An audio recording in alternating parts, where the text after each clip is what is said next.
Hello, Sub Squad, and welcome back to the truck. This is going to be another one of our very quick little updates and about our, not our final day, but kind of sort of our final day in the Lori Daybell trial. So, if you're new to the channel, I'm usually a little bit more structured, sitting at a pretend sofa or something like that, but these are the fastest way to get these out is just on my phone and a direct upload. So just know that, okay?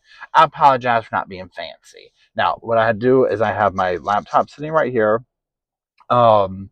next to me, and I'll just refer to these notes. Now, we've been streaming it on the podcast channel, link down below. However, today they're going to be doing like jury stuff or whatever. We're not going to be streaming that. However, we'll be back in business Monday for closing arguments if that's really what takes place. We'll know more later today. Okay, so day 7 was the nail in the coffin, right? They get Detective Duncan up there. Now, he was one of the lead investigators, and he will basically deliver the final blow, in my opinion, my unprofessional opinion. Okay, now what he will do is he's going to talk about emails, text messages, this, that, you name it. He's going to show the pretend emails that were set up from Karen Walker to Chad. This was to circumvent, Tammy knowing what's going on, to kind of for them to be incognito. So they're going to, talk about these emails about, will you come to Houston to do a book reading, so on and so forth. Now so not a good look for Lori at all. Then we see, let's see here, throwing Tammy off. Charles will reach out to Chad and Tammy about the fair. So they're showing this all take place, right? The timeline, if you follow this, that we have followed, which is, they start this affair. Charles is saying something's not right. He's going around to people. He's trying to tell Tammy. They're catching on that he's doing this. It's all lining up for the jury, in my opinion. Okay, then they'll show text messages. They'll show these between Alex and Charles. They'll show these between Adam and Charles. They'll show these, all different kinds of text. Now, they'll talk about and show the text messages where Adam is telling Charles they're planning something. Now, this is, remember, when Charles realizes that Alex is at Lori's house, and they'll show Charles responding absolutely. And then, of course, we know what happens after that. Now, they will also show, and this is major, the evidence that once Charles was unalived, someone was going through his phone. They were taking pictures of screenshots between Adam and Charles, sending it to other people. It's all very bad, okay? When you start getting into conspiracy and motive and all these things. Now, it shows that Lori was in, so then I put this, Lori was in possession of his phone during the time that this was happening. So it's basically clear if you add the dots up. They unalive him. Lori has his phone. We already know she had his phone. She's admitted to this. She's going through it. They're sharing information. She's seeing that Adam was talking to Charles. She's seeing all this stuff, right? Okay, so they find evidence that Alex, okay, I already said that about the picture, confirms, major thing here. He confirms that Charles was dead for 40 minutes plus, a little more than 40 minutes, before 911 was ever called. 911 was ever called. Huge. So what is the jury seeing here? Just in this alone today, if they haven't put it all together, okay, he's unalived. They wait 40 minutes. We already know they did overkill with shooting him. They could have disarmed the threat if it was really just that. We know better. Then Lori's going through his phone, sending stuff out, saying blah, blah, blah, blah, blah. And we'll get to the other stuff in a minute where she's learning, days later about the insurance and all that. So, again, if you're looking for a conspiracy, in my opinion, it's there. Okay, but again, I'm no professional, right? So there's that. Now,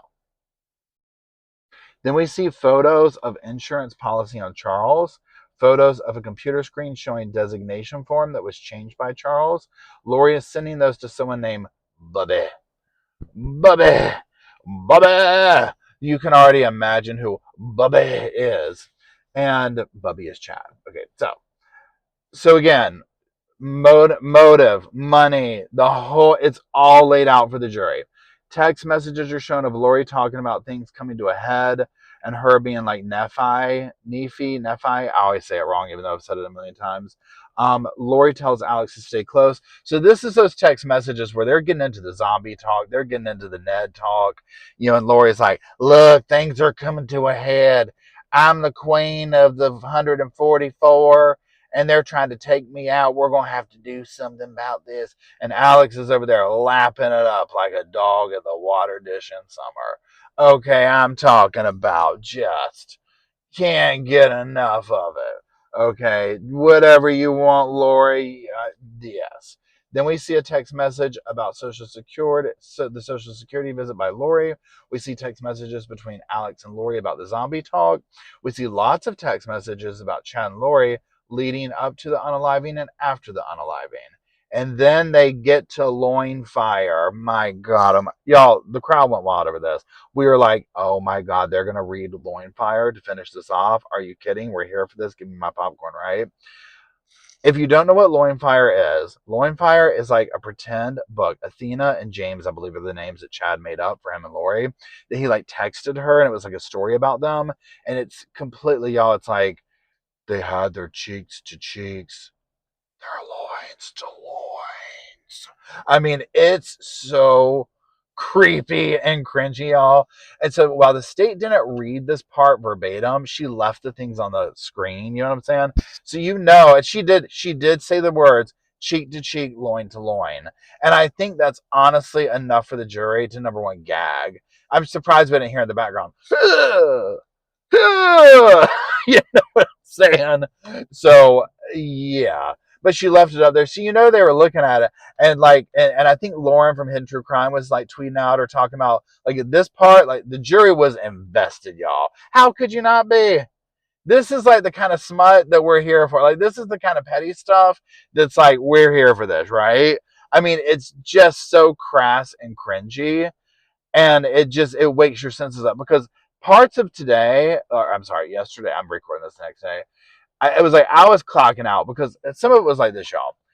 If you followed this case for years, then some of this stuff you already knew, right? And it was like, so to us, I mean, while zombie stuff is like shocking, it's not the same shocking as it is to the jurors who are hearing it for the first time, possibly. Okay, so then they review Loinfire.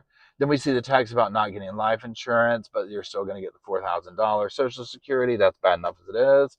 Then Lori goes on the cross.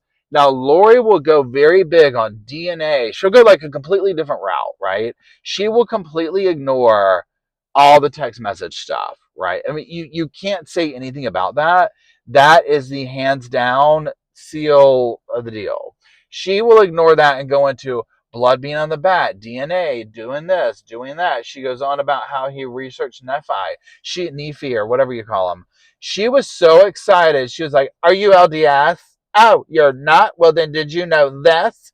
And it was like, oh, the people in her clique, Chad, her, Julie, Melanie Gibb, they're so eager to teach people this absolute ridiculous stuff. And I'm not trying to say if Nephi or whatever is a legitimate figure and religion, okay, but I'm talking about the over the top stuff that they tried to normalize and their incessant need to talk down to and try and put upon everybody whatever this stuff is, right? It's so annoying. And it's like, girl, you're on a unaliving trial. Don't be trying to teach him something. Right? No. But she's trying to knock his research down. It was like, honey, research, whatever. There's enough there. I said in the chat room, I was like, imagine. She's like, well, who did you consult for this? I was like, imagine if he said Melanie Gibb. She would have melted down. Okay. So she's going on about this kind of stuff. And honestly, make it kind of like, as we said in the chat, self-snitching. She's making herself look bad. Okay. Like she's not doing herself any favors at all. So there is that part. Now, and at one point she's like, do you know that Alex was a stand-up comedian? Okay. So like a lot of his text messages were like totally jokes. And it's like, so here's the thing. Overall, with her cross, it was ridiculous. It was redundant. She ignored the major things, and the jury was going to 100% say, oh, she's petty. And she's not going to address the biggest questions we have, right? Now, at the end of the day with this, the state rested and Lori rested. However, with a caveat, she was like, I haven't decided if I'm going to testify. I'll let you know. And so today, they're going to be doing jury instructions, okay? And we're not going to be live streaming those or whatever. We're just going to let that happen. Closing arguments are Monday. Obviously, it will depend. Is she going to testify? Is she not going to testify? What's going to go on? That kind of thing. So we shall see. So on that level, we're kind of in a whole pattern. Okay, so that's the updates. Okay, that's the 10-minute update there. So we will see. Monday we will be back to streaming. We'll do closing arguments. I don't think it's going to take long. I don't. Well, let me say this. State said an hour. Lori said way less than that. So I don't think it will take the jury that long. I give them less than a day. I mean, when you start going through and looking at stuff, the plain evidence, it's obvious. It's like, take any kind of bias out. It's all there in black and white. The state did an excellent job at this, and I'm not trying to be just completely like, oh, pro state, whatever. Because at first I was like, okay, when are we going to get to the hardcore evidence? Like, okay, yeah, it all makes sense. And it's like all circumstantially come together. The last couple of days were like the bam. We've told you the story. We've told you the circumstantial stuff. We've told you the sketchiness. Here is the hard evidence we are leaving fresh in your brain. The foundation is this psycho hose beast Lori and her shenanigans and her clique. Here's the hardcore evidence we're sending you off to the jury thing with. I cannot wait to hear what Lori has to say during closing arguments. I mean, you already know she's going to talk about a bamboo shirt. You already know she's going to be talking about something. Green bean casseroles, you name it, anything but the refuting obvious evidence. So that's it. Let me know what you think in the comment section below. I do appreciate you watching. So let me know also, we have trials coming up. I know Karen Reed's going to be going on. Do y'all want to watch that one?